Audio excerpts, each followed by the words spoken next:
Between the dark and the daylight, when the night is beginning to lower, comes a pause in the day's occupations that is known as the children's hour. I hear in the chamber above me the patter of little feet, the sound of a door that is opened, and voices, soft and sweet. All right, you can say it now, honey. I never saw a purple cow. I never hoped to see one. But I can tell you anyhow, I'd rather see than be one. For cow fame. The Sheldon family without Father Herb is here. Linda, Amy, and young Randy.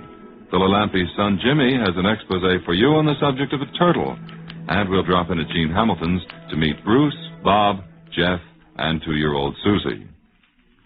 Representing the teenage set is WNBC's lovely young singing star Sandy Stewart. And by transcription, we'll hear many more familiar school poems recited and sung by David Ross, Vera Lynn, and Leonard Warren. Anthology comes to you each Sunday afternoon at 3 and is presented by WNBC in conjunction with the Poetry Center of the YM and YWHA, 92nd Street and Lexington Avenue in Manhattan. And now, let's go back to school.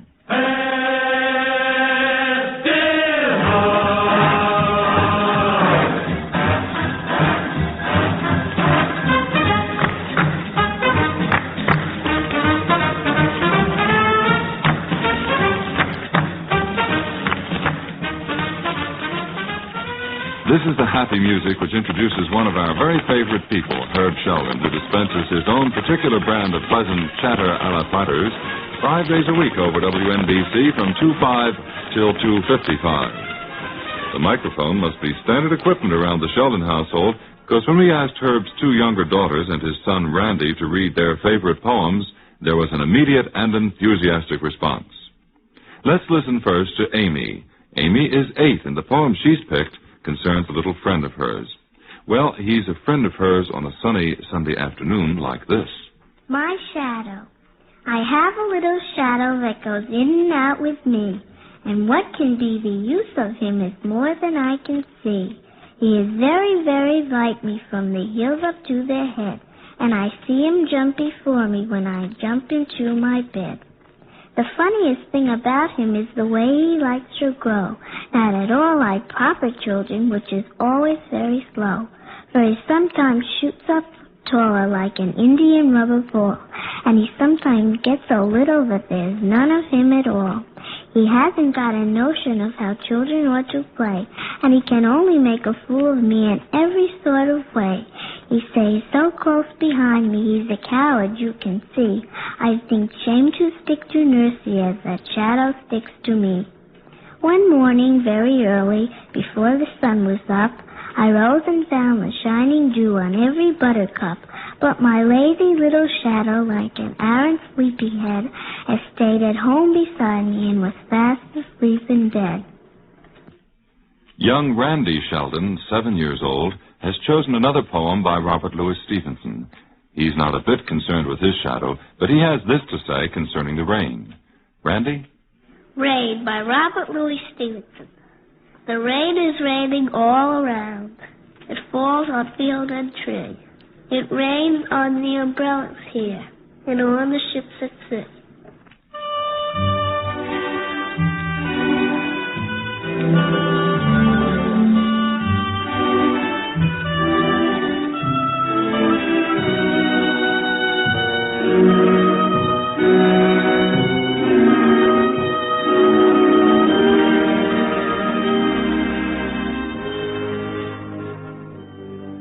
And now, Linda Sheldon, Herb's 14-year-old daughter. Linda leans slightly towards the supernatural. If you don't believe me, just listen.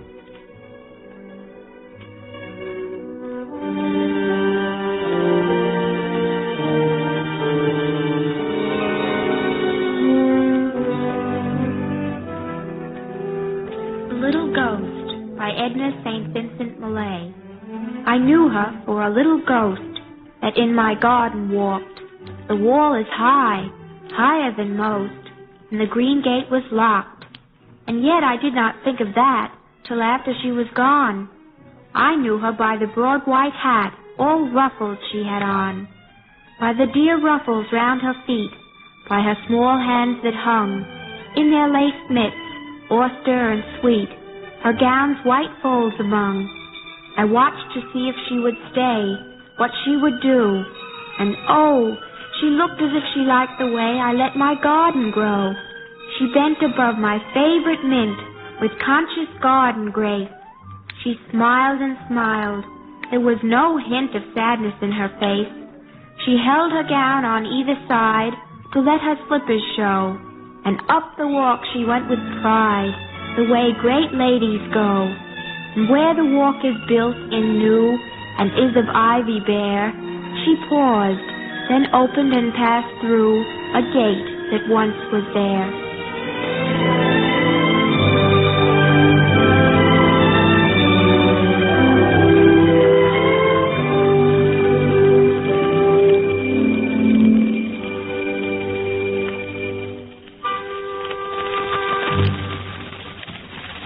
The voice of David Ross is almost synonymous with the words radio poetry.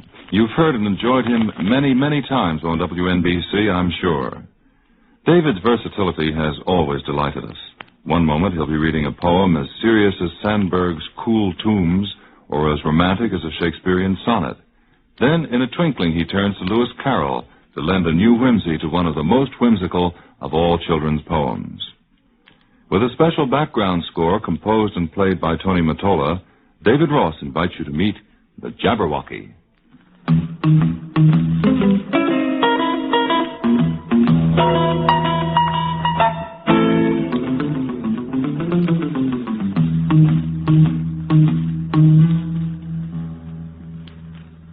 'Twas brillig and the slithy toves did gyre and gimble in the wabe. All mimsy were the borogoves, and the mome rats outgrabe. Beware the Jabberwock, my son, the jaws that bite, the claws that catch. Beware the Jubja bird, and shun the frumiest Bandersnatch. He took his vorpal sword in hand, long time the manxome foe he sought. So rested he by the tum-tum tree, and stood a while in thought. And as in uffish thought he stood, the Jabberwock with eyes aflame came whiffling through the tulgey wood, and burbled as it came. 1, 2, 1, 2, and through the vorpal blade went snicker-snack. He left it dead, and with its head he went galumping back.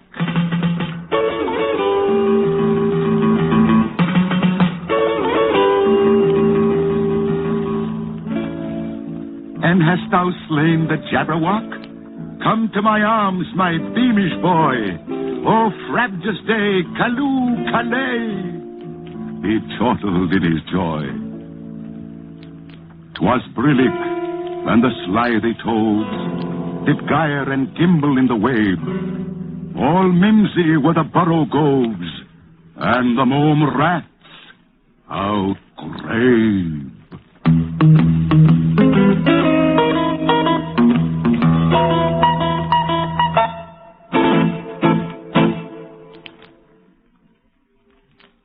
Thank you, David Ross and Tony Mottola.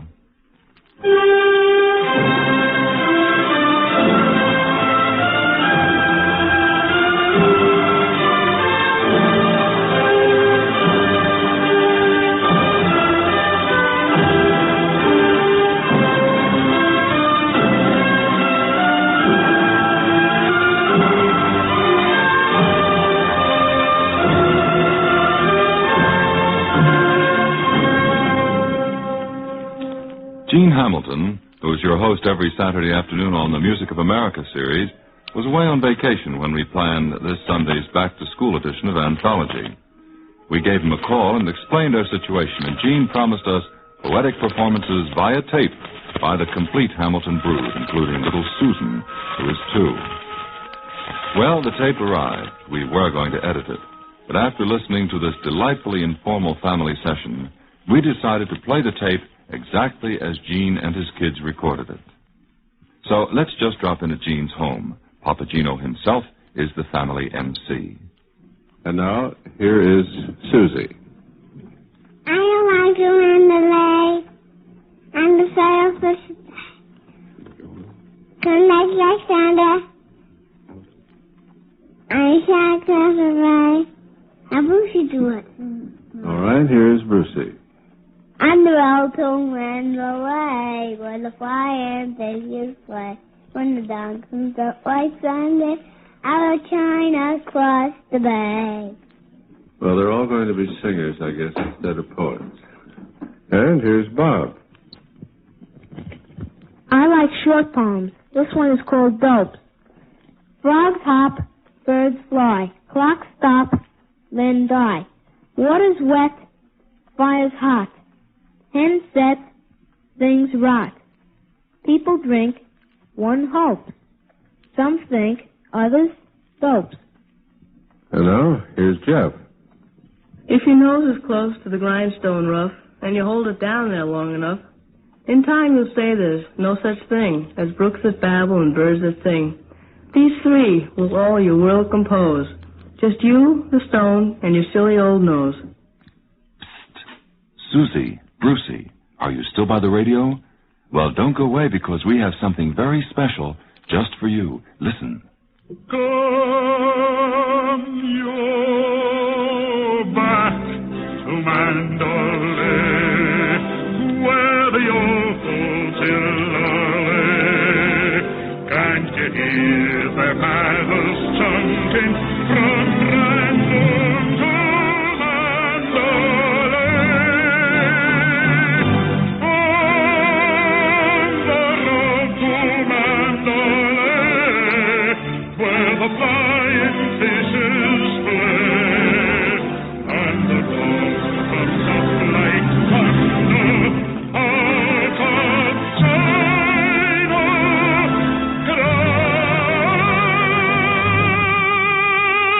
Cross the bay.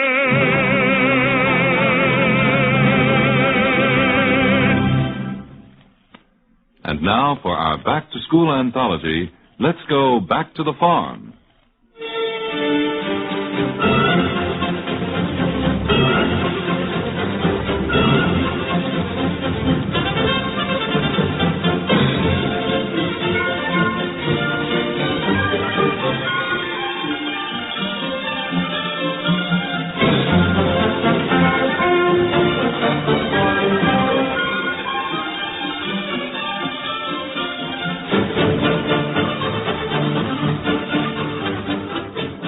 At 6 o'clock every weekday morning, the very friendly voice of Phil Alampi brings you the WNBC farm news and latest market reports.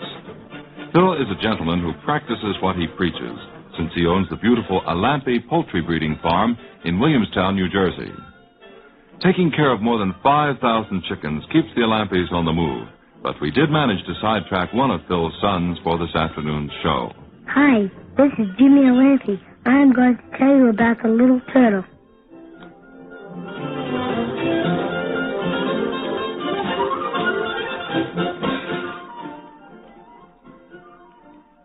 There was a little turtle. He lived in a box. He swam in a puddle, climbed on the rocks. He snapped at a mosquito. He snapped at a flea. He snapped at a minnow, and he snapped at me. He caught the mosquito. He caught the flea. He caught the minnow, but he didn't catch me.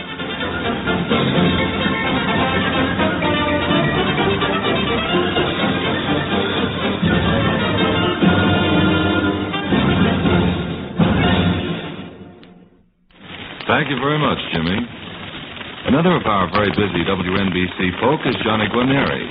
He and his quartet are heard every day on Jack Liddell's musical scrapbook from 12:05 till 1. And they also hold forth on Saturday afternoons when Bill Cullen brings you Roadshow. Well, Johnny, this afternoon you can take a back seat because your three very pretty young daughters are taking care of things here in our Anthology studio.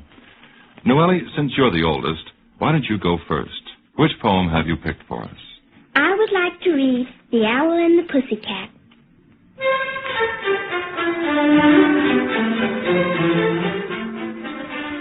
The owl and the pussycat went to sea in a beautiful pea-green boat. They took some honey and plenty of money wrapped up in a 5-pound note. The owl looked up to the stars above and sang to a small guitar. Oh, lovely pussy, oh, pussy, my love, what a beautiful pussy you are, what a beautiful pussy you are. Pussy said to the owl, you elegant fowl, how charmingly sweet you sing. Oh, let us be married, too long we have tarried, but what shall we do for our ring? They sailed away for a year and a day to the land where the bong trees grow. And there on the wood a piggy wood stood, with a ring at the end of his nose, with a ring at the end of his nose. Dear pig, are you willing to sell for 1 shilling your ring? Said the piggy, I will. So they took it away and were married next day by the turkey who lives on the hill. They dined on mince and slices of quince, which they ate with runcible spoons. And hand in hand, on the edge of the sand, they danced by the light of the moon, they danced by the light of the moon. Noelle Guarneri, who is 11. At the opening of our program, you heard Jessie's stirring recitation of The Purple Cow. Jessie is 5.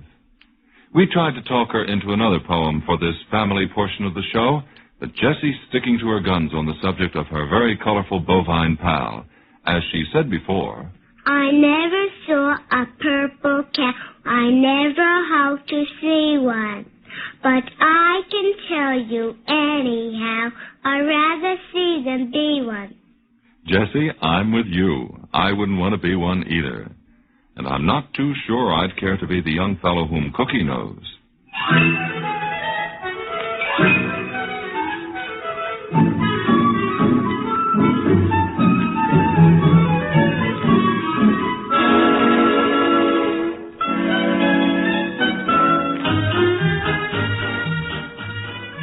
This young lady's name is really Iris Lynn, but everyone, including us, likes to call her Cookie.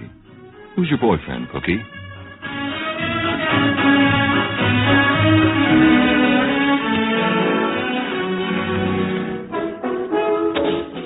This is a poem named Tired Tim.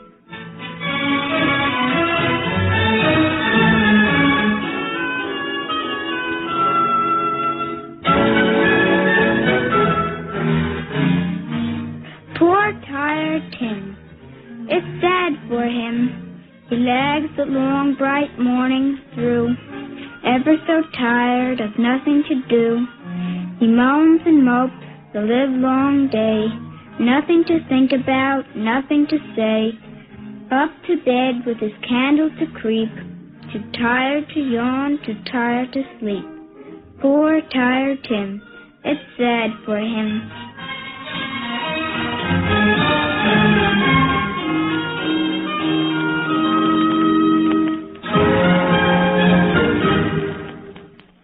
Noelle Guarneri and her sisters, Cookie and Jessie. I never saw a purple cow. I never hoped to see one. Jessie, but not I again. can tell you Please, Jessie. anyhow, I'd rather see than be one. Well, I've never met a woman yet who didn't have the final word. And this is no time to start, Fleetwood. Well, Miss Sandy Stewart, our very attractive teenage singing star of Jack Liddell's musical scrapbook. Well, tell me, what have you chosen for us that's, shall we say, representative of favorite high school poetry, Sandy? Well, Fleetwood, if I may, I'd like to read 2 of Elizabeth Barrett Browning's sonnets from the Portuguese. These are particularly popular with lots of the kids at school. The sonnets were written by the poetess for her husband, Robert Browning, and they were written with no thought of publication at all. Even the title was a slight effort at concealment, but in later years it was pretty clear that the sonnets were not translations, and the title was an intimate admission of her husband's playful way of calling her my little Portuguese. I think that's cute because of her olive skin.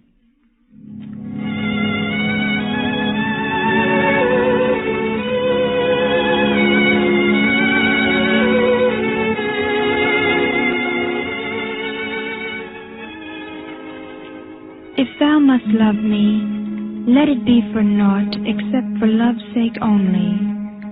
Do not say I love her for her smile, her look, her way of speaking gently, for a trick of thought that falls in well with mine, and certes brought a sense of pleasant ease on such a day.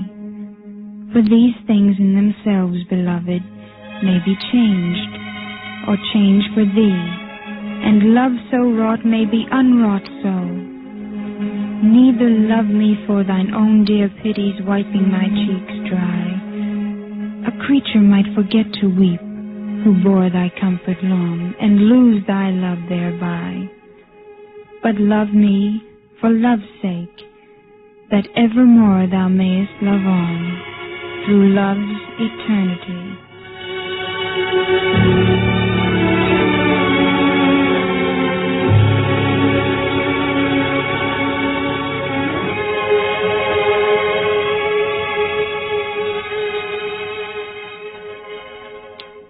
How do I love thee? Let me count the ways. I love thee to the depth and breadth and height my soul can reach, when feeling out of sight, for the ends of being an ideal grace. I love thee to the level of every day's most quiet need, by sun and candlelight. I love thee freely, as men strive for right. I love thee purely, as they turn from praise. I love thee with the passion put to use in my old griefs, and with my childhood's faith. I love thee with a love I seem to lose with my lost saints. I love thee with the breath, smiles, tears of all my life. And, if God choose, I shall but love thee after death.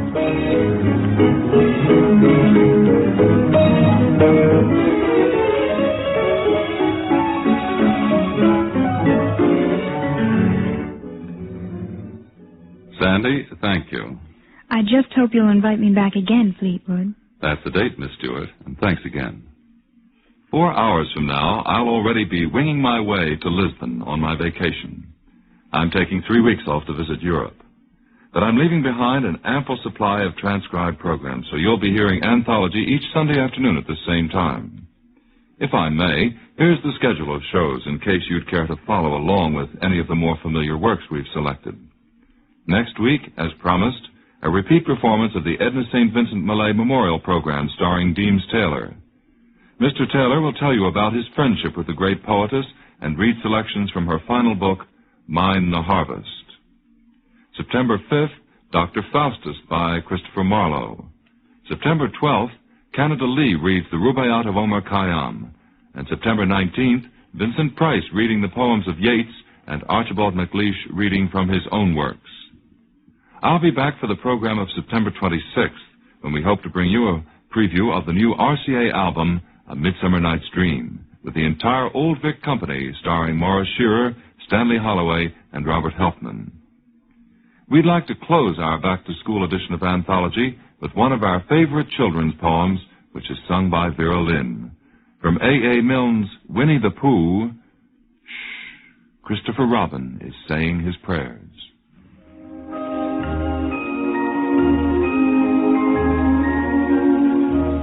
Little boy kneels at the foot of the bed, droops on the little hand, little gold head. Hush, hush, whisper who dares. Christopher Robin is saying his prayers.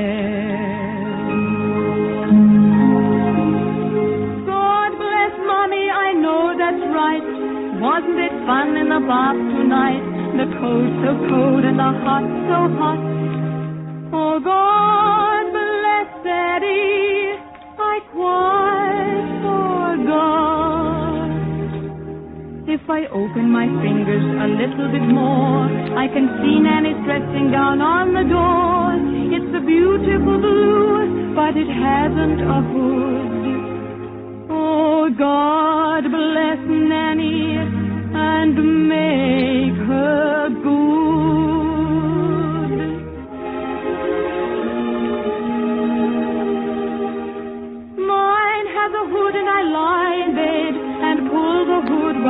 over my head, and I shut my eyes and I curl up small, and nobody knows that I'm there at all. Oh, thank you, God, for a lovely day.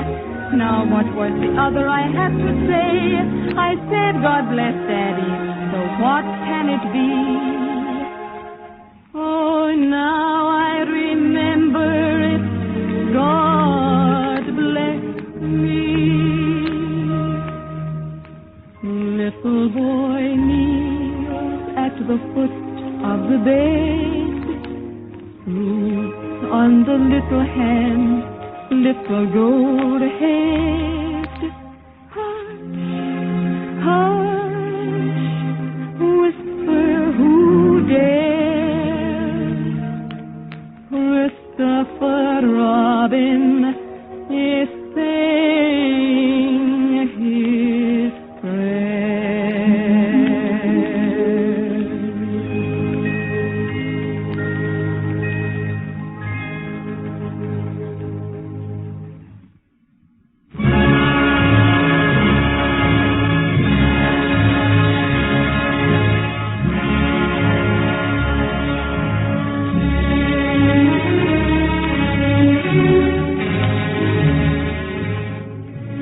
So, Anthology number 24, dated Sunday, August 22nd, our special back-to-school anthology. Jessie, did you have anything to add? I never saw a purple cow. I never hoped to see one. But I can tell you anyhow, I'd rather see than be one. Thank you, Jessie.